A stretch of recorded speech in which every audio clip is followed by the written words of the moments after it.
Hi friends and subscribers, आज के video में मैं बात करने जा रहा हूँ हाई क्वालिटी IUI कैसे करते हैं। मेरा नाम है डॉक्टर मयूर पै और मैं गोवा इंडिया में काम करता हूँ and welcome to my channel. तो आज की पेशेंट जो है ये पॉलीसिस्टिक ओवरी पेशेंट की केस है और इसमें हमने अंडे बनाए हैं और आज उनका IUI का डे है। आज के वीडियो में मैं आपसे बात करूँगा कि हमने अंडे कैसे बनाए, क्या क्या इंजेक्शन इस्तेमाल किए और उसके बाद इनका सीमेन प्रोसेसिंग साइड बाय साइड में बैकग्राउंड में करते जाऊंगा ताकि आप एंटरटेन्ड भी रहें और कुछ सीखेंगे। ओके, तो आज के पेशेंट ने हमें सैंपल दिया है। आप यहाँ पे देख सकते हैं कि ऑलरेडी सैंपल इंक्यूबेटेड है। ये एक ट्यूब है जिसके अंदर हमने एक दवाई रखी है, इसका नाम डेंसिटी ग्रेडियंट मीडियम है। ये स्पर्म को सेपरेट करके और प्यूरिफाई करने के लिए हेल्प करता है। इस डब्बे में पेशेंट ने अपना सीमेन सैंपल दिया है ऑलरेडी और इसको आज हम प्रोसेस करने वाले हैं। तो साइड बाय साइड बैकग्राउंड में मैं काम करते जाऊंगा। यहाँ पे हम ये ड्रॉपर यूज करते हैं जो एक डिस्पोजेबल है और ये हम आगे जा रहे हैं।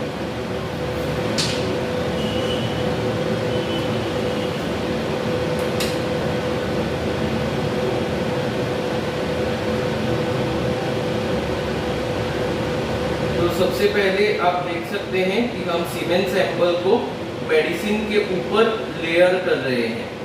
ये लेयर करने का प्रोसीजर बहुत इंपॉर्टेंट है और ये बहुत अच्छी तरीके से करना है। ये अच्छी तरीके से करने के बाद भी तो इसमें रिजल्ट आता है। ये आपके सामने मैं लाइव दिखा रहा हूँ ताकि आप समझें कि ये प्रोसेस हकीकत में कैसे होता है। आप किताबों में और YouTube और गूगल पे तो बहुत सारी चीज़ें ऑलरेडी देखे रहेंगे।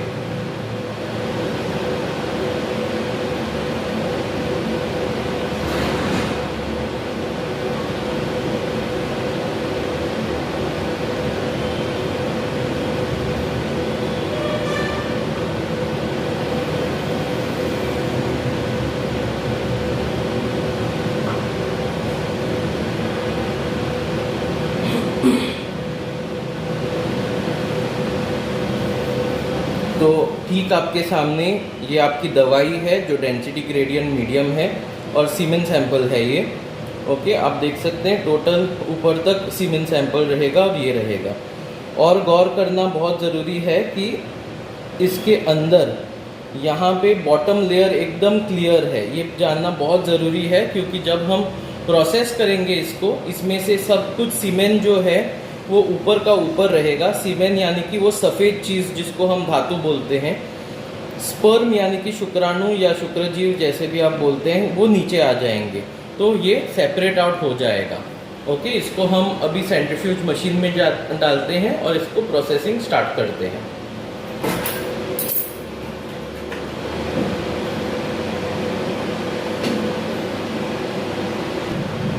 तो यस, हमने प्रोसेसिंग स्टार्ट किया है। तो सबसे पहले हम IUI के बारे में डिस्कस करेंगे कि क्या क्या इम्पोर्टेंट रहता है जब भी आप IUI केस में आगे बढ़ते हैं।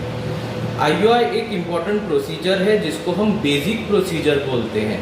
तो ऑब्वियसली बेसिक प्रोसीजर यानी कि कोई चीज़ हाईफाई नहीं है IUI में। IUI में बस ये जो स्पर्म जो आप वैसे भी वजाइना में डिपॉजिट करने वाले थे उसको हम प्रोसेस करते हैं इन मशीनों को यूज़ करके, इन दवाइयों को यूज़ करके उसको थोड़ा बहुत प्यूरिफाई करते हैं, कॉन्सेंट्रेट करते हैं और उसका एक इंजेक्शन बनता है जो हम यूट्रस के सेंटर में इंजेक्ट करते हैं। ना ही इसमें आपको एडमिट होने की ज़रूरत है और ना ही ये प्रोसेस में पेशेंट को एनेस्थीसिया की ज़रूरत है। हाँ, अगर पेशेंट बहुत सेंसिटिव है तो डेफिनेटली अंडर एनेस्थीसिया भी कर सकते हैं जिसमें पेशेंट को कोई दिक्कत यानी कि कोई भी स्ट्रेस या पेन फील नहीं होता है। तो डेफिनेटली ये आप पे निर्भर करता है कि आपकी वाइफ या आप कितने सेंसिटिव हो पेन टॉलरेंस के मामले में। बट बेसिकली 90% 99% लोग जो हैं ये एनेस्थीसिया के बिना आराम से काम कर लेते हैं। ये एक सिंपल प्रोसीजर है, मैं इसको डे केयर भी नहीं कहूँगा क्योंकि पेशेंट आता है, सैंपल देता है, विद इन 1 to 1.5 आवर उनका इंसेमिनेशन भी हो जाता है और उसके थोड़े रेस्ट के बाद पेशेंट उसी समय को घर जाता है। तो अभी हम डिस्कस करेंगे इस कपल के बारे में। ये केस है polycystic ovaries in the wife and in the male उनका जो स्पर्म काउंट है वो मॉडरेट है, यानी कि बहुत हाई नहीं है, मीडियम है। अब नॉर्मल स्पर्म्स थोड़े ज़्यादा हैं और मेनली इस स्पर्म सैंपल में हमेशा डिब्रीज यानी कि कचरा बहुत मिलता है हमें।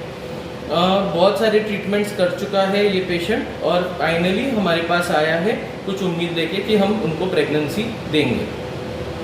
तो इस केस में जब हमने एग्जामिन किया, सबसे पहली चीज़ होती है कि हमें ये पता करें कि इनका डायग्नोसिस क्या है।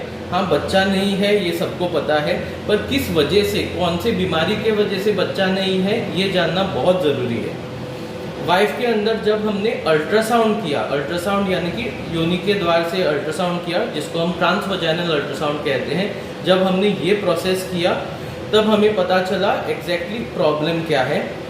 क्योंकि ये बेसिक ट्रीटमेंट है इसीलिए हमने बस बेसिक से टेस्ट किए थे, उनका ज़्यादा ब्लड टेस्ट वगैरह नहीं हुआ था ऐसे केसेस में। और उनका जो हमने अल्ट्रासाउंड किया उससे बहुत सारा इन्फॉर्मेशन मिला। कभी कभार हम हार्मोनल टेस्ट ऐसे केसेस में भी पूछ सकते हैं जो हमें ट्रीटमेंट करने में मदद करते हैं।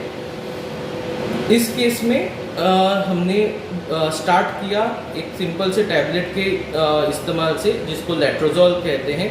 इसका भी वीडियो है हमारे पास जो आप जाके देख सकते हैं और थोड़ा ठीक से डिटेल में लेट्रोजोल के बारे में समझने के लिए। बेसिकली ये लेट्रोजोल टैबलेट होती है ऐसे कि वो वुमन के हार्मोन्स पे इन्फ्लुएंस करती है और उनका FSH लेवल बढ़ाती है। FSH लेवल बढ़ने के बाद ये एग्स को स्टिम्युलेट करता है।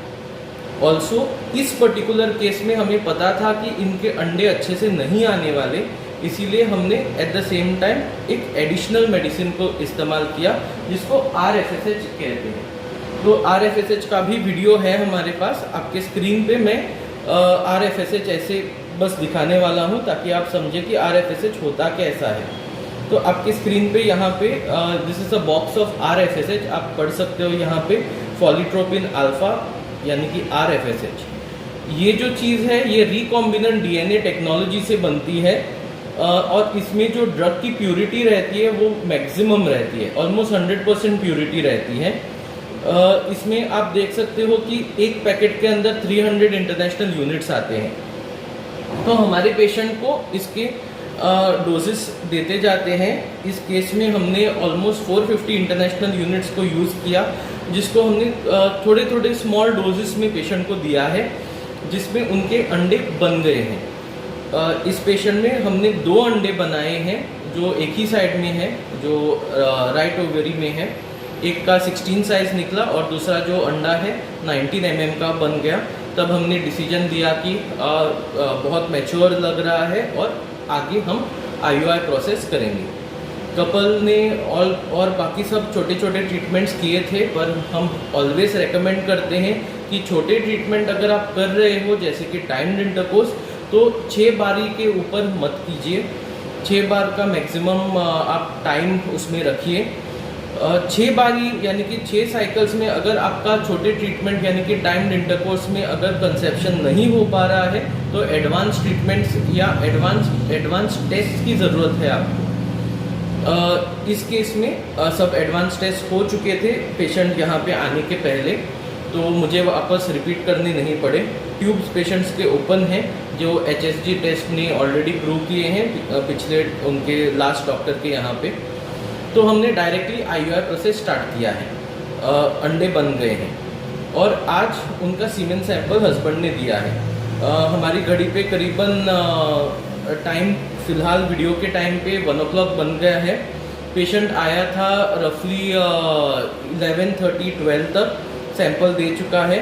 12 o'clock ऐसे सैंपल प्रोसेसिंग चालू हुआ है एंड ऑलमोस्ट रफली अभी समय 12:30 के आसपास हुआ है।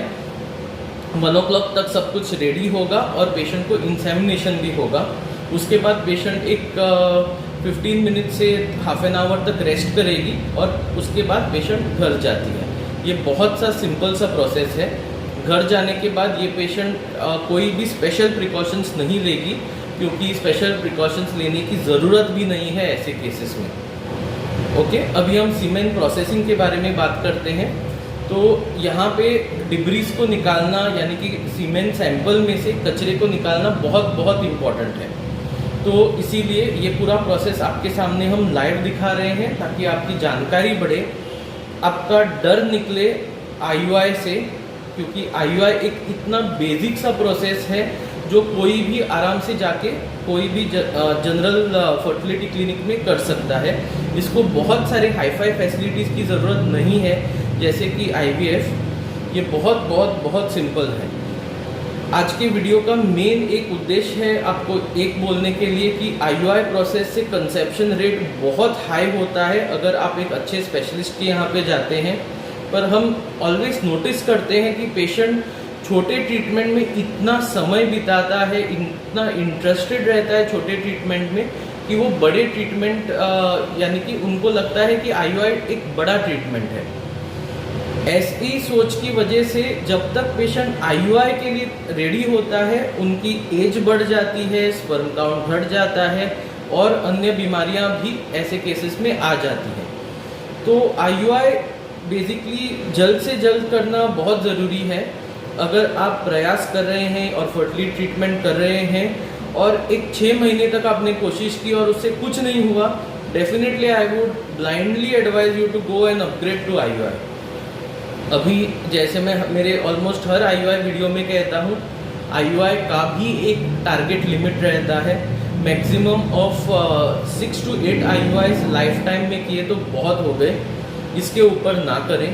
और अगर IUI से फिर भी कंसेप्शन नहीं हो रहा है, इसका मतलब है कुछ तो फॉल्ट है जो बहुत मेजर है, जिसके लिए एडवांस्ड टेक्निक्स जैसे कि IVF की ज़रूरत पड़ सकती है और थोड़े एडवांस्ड इन्वेस्टिगेशंस की भी ज़रूरत पड़ सकती है।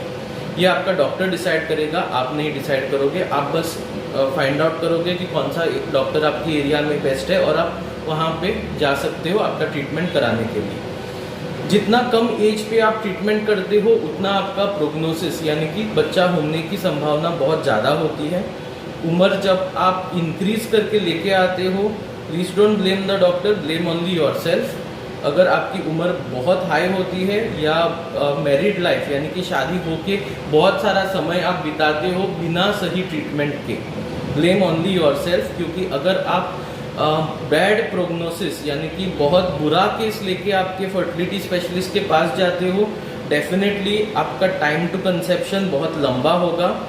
और दूसरी चीज़ है कि डेफिनेटली बहुत एक्सपेंसिव भी हो सकता है, क्योंकि मल्टीपल साइकिल करने पड़ सकते हैं आपको। जनरली ये first time IVF success, first time IUI success उनमें होता है जिनकी एज बहुत कम होती है और जो जल्दी डॉक्टर के पास आते हैं और अग्रेसिव ट्रीटमेंट करते हैं। ओके, तो जैसे ही मेरा सीमेन सैंपल और थोड़ा प्रोसेस होगा, मैं सीमेन प्रोसेसिंग के बारे में एडिशनल इन्फॉर्मेशन देता हूँ। तो आपके सामने मैं अभी ये दिखा रहा हूँ हमारा स्पर्म प्रोसेसिंग के लिए हम क्या इस्तेमाल करते हैं। ये आपके सामने वो दवाई है जो हम यूज़ करते हैं हमारे स्पर्म प्रोसेसिंग के लिए। I hope it is clear. Okay, तो यहाँ पे आप देख सकते हैं ये एक स्पेशल दवाई है जो जर्मनी में बनाई गई है। हम हमारे ज़्यादातर हर प्रोसेस में जहाँ पे आइदर स्पर्म या अंडा या बेबी जो एम्ब्रियोस बोलते हैं, हर केस में इंटरनेशनल क्वालिटी की दवाइयाँ इस्तेमाल करते हैं, जिसमें आपका रिज़ल्ट जितना मैक्सिमम हो सके आएगा। इसको हम डायरेक्टली हमारी कंटेनर्स में यूज़ करते, ऐसे डिस्पोजेबल प्लास्टिक्स में यूज़ करते हैं। ये यूज़ एंड थ्रो है, यानी कि आपके पहले इसको किसी ने कोई और पेशेंट में इस्तेमाल नहीं किया है और आपके बाद, आपके केस के बाद इसको डायरेक्टली डस्टबिन में डलता है ये। तो हमेशा कंटेमिनेशन या क्रॉस कंटेमिनेशन का कोई भी चांस हमारे केसेस में नहीं रह सकता है। यस, तो हमारा फर्स्ट स्टेप ख़त्म हुआ है। आप इसमें गौर कर सकते हैं, सीमेन का सैंपल ऊपर है। यहाँ पे आप वाइट कलर का कचरा देख सकते हो जो मैंने बोला था, सीमेन के रिपोर्ट्स में हमें मिला था। नीचे जो है ये आपकी दवाई है जो इसको और इसको सेपरेट करती है। सबसे नीचे आपको ये जो वाइट चीज़ दिखती है ये पेशेंट के शुक्राणु है, शुक्राणु स्पर्म या शुक्रजीव जैसे आप बोलते हो। ओके, तो ये बहुत इम्पॉर्टेंट सी चीज़ है कि ये सेपरेट आउट होना चाहिए। अभी मैं आपको दिखाता हूँ, मैं ये पूरा चीज़ निकालूंगा यहाँ से और बस इसमें स्पर्म छोड़ जाऊंगा। ये आप लाइव देखिए, मैं बातें कम करूँगा पर आप देखते जाइए। ये चीज़ मुझे मशीन के अंदर परफॉर्म करनी पड़ रही है, इसलिए थोड़ा कैमरा दूर है।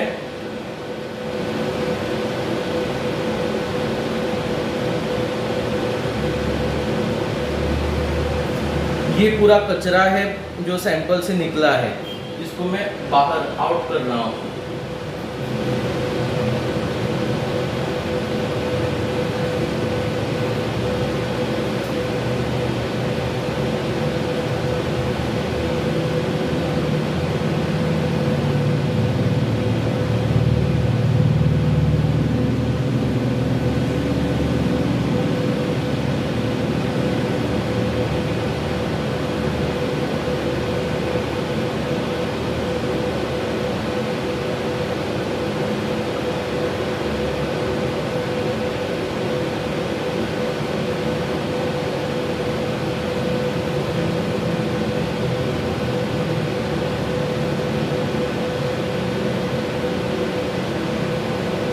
ऑलराइट, तो आप देख सकते हैं बस वो वाइट कलर का छोटा सा पैलेट हमने इसमें छोड़ा है, जिसमें हमारे स्पर्म्स हैं, हमारे यानी कि पेशेंट के स्पर्म्स भाई। ओके, तो इसमें हम एडिशन करते हैं और मेडिसिन का जो और इसको साफ करने को हेल्प करेगा। ओके,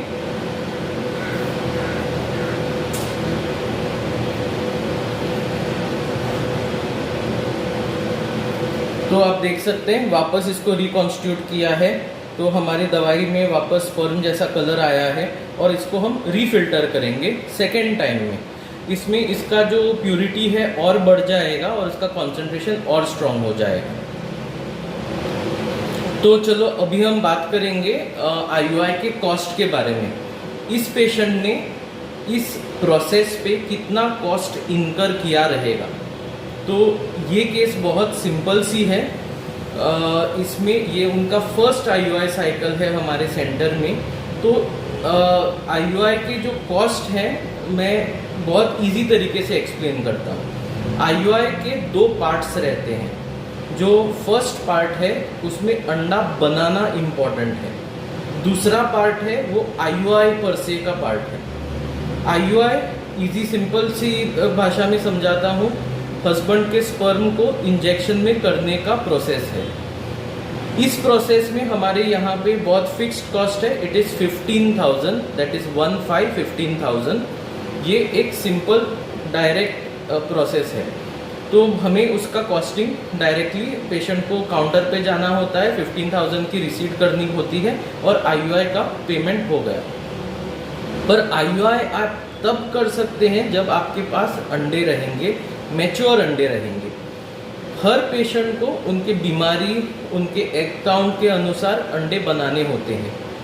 थोड़े लेडीज़ रहते हैं जिनको अंडे बनाने के लिए बस 1-2 टैबलेट से सब कुछ हो जाता है, वो लकी लोग रहते हैं। तो हार्डली ऐसे पेशेंट हमारे पास आते हैं, क्योंकि 1-2 टैबलेट में जिनका अंडा बनता है उनको घर बैठे बैठे प्रेगनेंसी आ जाती है। तो जो भी पेशेंट एक फर्टिलिटी सेंटर में आते हैं, एक थोड़ा बहुत उनके अंडों को बनाने के लिए हेल्प चाहिए ही रहता है।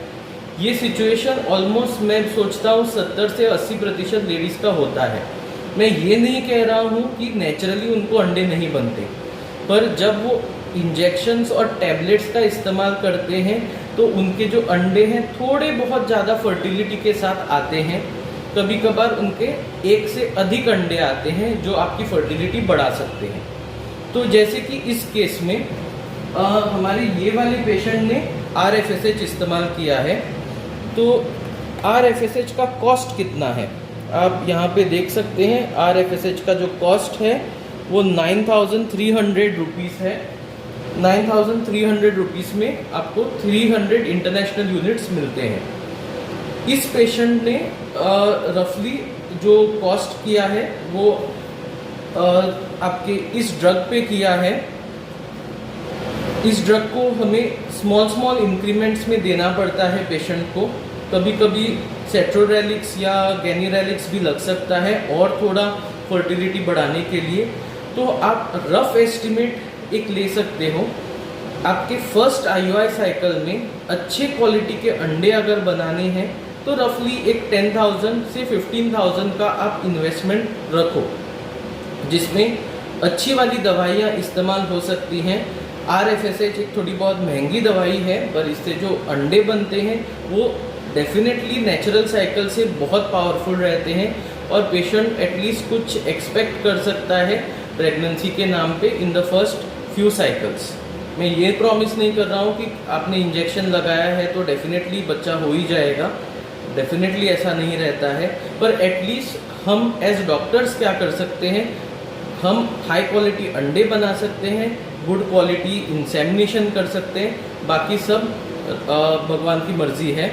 जो फर्टिलाइजेशन प्रोसेस है ये नेचुरल तरीके से ही होता है, जो डॉक्टर के हाथ में IUI प्रोसेस में नहीं रहता है। तो बेसिकली क्या होता है जब पेशेंट उनका फर्स्ट IUI फेल कर जाता है, ये बहुत कॉमन सिनारियो है। फर्स्ट IUI फेल होना बहुत कॉमन सिनारियो है। आप ये मत सोचिए कि अरे फर्स्ट IUI फेल हो गया तो मुझे बच्चा नहीं होगा, क्योंकि IUI का success rate max to max 15 से 20% तक का है। उसमें भी एट एन एवरेज 10 to 15% आप मान सकते हो, depending on case to case basis. Patient young है तो 15 से 20% तक आप सक्सेस ले सकते हो। अगर पेशेंट ऑलरेडी 30+ है, AMH में भी इशू है, तो आप 10 to 15% max to max expect कर सकते हो per cycle. However by repeating IUI process आप अराउंड 50 से 60% तक का भी सक्सेस रेट घर ले जा सकते हो, depending again on case to case basis. Case easy है ज़्यादा सक्सेस, केस बुरी है कम सक्सेस। अंडे अच्छे हैं ज़्यादा सक्सेस, अंडे थोड़े मुश्किल से आते हैं, बहुत हाई डोज में आते हैं तो डेफिनेटली सक्सेस थोड़ा कम रहेगा। अगेन स्पर्म काउंट का भी सेम इशू है। आप हाई स्पर्म काउंट के साथ IUI करते हो बहुत अच्छा सक्सेस आएगा। लो स्पर्म काउंट के साथ कर रहे हो तो बहुत बुरा रिजल्ट आएगा। IUI में स्पर्म का जो कट ऑफ लिमिट मैं रखता हूँ पर्सनली इस रफली अराउंड 20 से मैक्स अराउंड 20 से 15 मिलियन स्पर्म काउंट। उसके नीचे IUI करना टू सम एक्सटेंट बेवकूफ़ी है। इनको IVF या ICSI के लिए जाना चाहिए, जिसका result at a sperm count of 15 million 10 million बहुत अच्छा आता है। तो अगर आपका स्पर्म काउंट 5 मिलियन है 10 मिलियन है और आप IUI कर रहे हो, डेफिनेटली आप अव्वल नंबर के बेवकूफ़ रहेंगे, डेफिनेटली। तो it is always important to go in for the correct treatment based on your correct diagnosis. इसीलिए मैं हमेशा कहता हूँ डायग्नोसिस करना बहुत इंपॉर्टेंट है। बहुत सारे पेशेंट मुझे फ़ोन पे ही सब पूछते हैं, डॉक्टर साहब मैं क्या करूँ, ये करूँ, ये हमें पता नहीं है भाई साहब। आपको अगर पता करना है कि आपके लिए कौन सा ट्रीटमेंट बेस्ट है, आप एक चेकअप के लिए आ जाओ, जहाँ पे हम डायरेक्टली चेकअप करके आपके अंडों से, आपके स्पर्म से पर्सनली बातें करके बोल सकते हैं आपको कि आपका सक्सेस क्या रहेगा। It is very simple.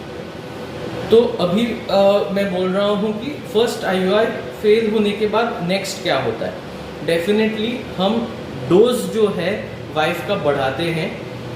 किस लिए बढ़ाते हैं? क्योंकि उनके अंडे ज़्यादा होने चाहिए, जिसको हम सुपर ओव्यूलेशन बोलते हैं। अगर वाइफ के अंडे थोड़े ज़्यादा हुए, जैसे कि 2 या 3 अंडों के साथ हम IUI करने को लगे, तो इसका सक्सेस रियली अच्छा होता है। इतना मैं बोल सकता हूँ कि अगर आपके नसीब में है कि IUI से आपको सक्सेस मिलना है, और अगर आप हाई क्वालिटी IUI कर रहे हो, जो इंजेक्शंस दवाई के साथ वगैरह वगैरह होता है, तो आपका कंसेप्शन विदिन 3 to 4 मंथ्स होना चाहिए। अगर आपका कंसेप्शन विदिन 4 साइकिल्स नहीं हो पा रहा है, then it's a very difficult case, यानी कि आपकी जो फर्टिलिटी है, थोड़ी इनफर्टिलिटी है, वो थोड़ी बहुत स्ट्रॉन्ग है। और उसका कारण ढूंढने के लिए हमें शायद एडवांस टेस्ट करने पड़ सकते हैं, जैसे कि हिस्ट्रोस्कोपी या लेप्रोस्कोपी या बहुत सारे खून के टेस्ट भी हैं, या पेशेंट को अपग्रेड करना पड़ेगा आईवीएफ के लिए। कभी कभार दोनों करना पड़ सकता है, यानी कि हिस्ट्रो लैब भी करना पड़ सकता है और उसके बाद डायरेक्टली आईवीएफ भी करना पड़ सकता है। It depends on case to case. तो डेफिनेटली फ़ोन पे ये सब बातें नहीं हो सकती। डेफिनेटली आपको आपके डॉक्टर के पास जाके एग्ज़ामिनेशन करना पड़ता है। एग्ज़ामिनेशन आप फ़ोन के द्वारा नहीं करवा सकते। एटलीस्ट ये 2020 साल में तो ऐसा कोई भी फ़ोन नहीं बना है जिसके थ्रू डॉक्टर हाथ डाल के आपको चेकअप करेगा, फ़ोन के थ्रू अल्ट्रासाउंड करेगा या फ़ोन के थ्रू आपका सीमेन एनालिसिस करेगा। मेरा हाथ मैक्सिमम स्क्रीन के लेंस तक ही पहुंचता है। ये जानना बहुत बहुत बहुत ज़रूरी है। और एक चीज़, जैसे ही आपका स्पर्म सैंपल बनेगा मैं आपको दिखाऊंगा कि आईयूआई का इंजेक्शन कैसे दिखता है और इसको कैसे हम इंट्रोड्यूस करते हैं। Thank you. तो अभी हमारा सेकेंड स्टेप पूरा हो गया है। ये प्यूरिफाइड स्पर्म सैंपल नीचे है जिसको हम जल्द से जल्द इंसेमिनेट करेंगे पेशेंट के अंदर।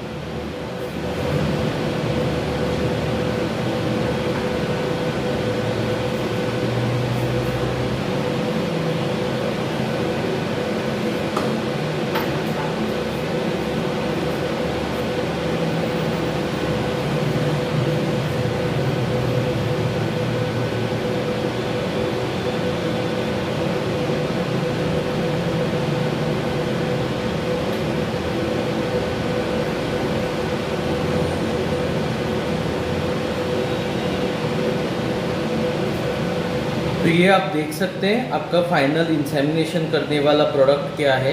ये स्पर्म का कॉन्सेंट्रेट है, यानी कि इसमें स्पर्म बहुत ज़्यादा कॉन्सेंट्रेशन में रहते हैं और इसको हम इंसेमिनेशन करने वाले हैं।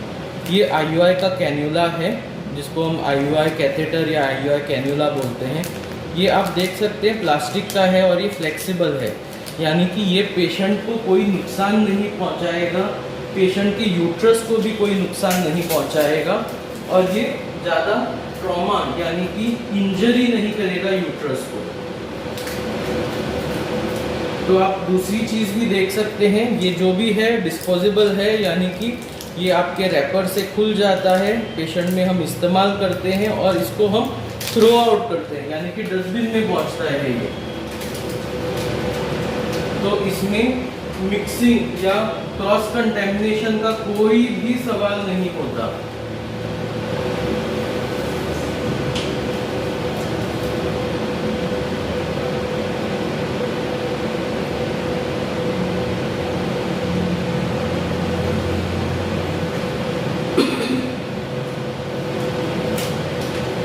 ओके, तो इंसेमिनेशन के लिए ये तैयार है जो मैं पेशेंट में इंजेक्ट करने जा रहा हूँ। तो आई होप आपको आज का वीडियो पसंद आया रहेगा।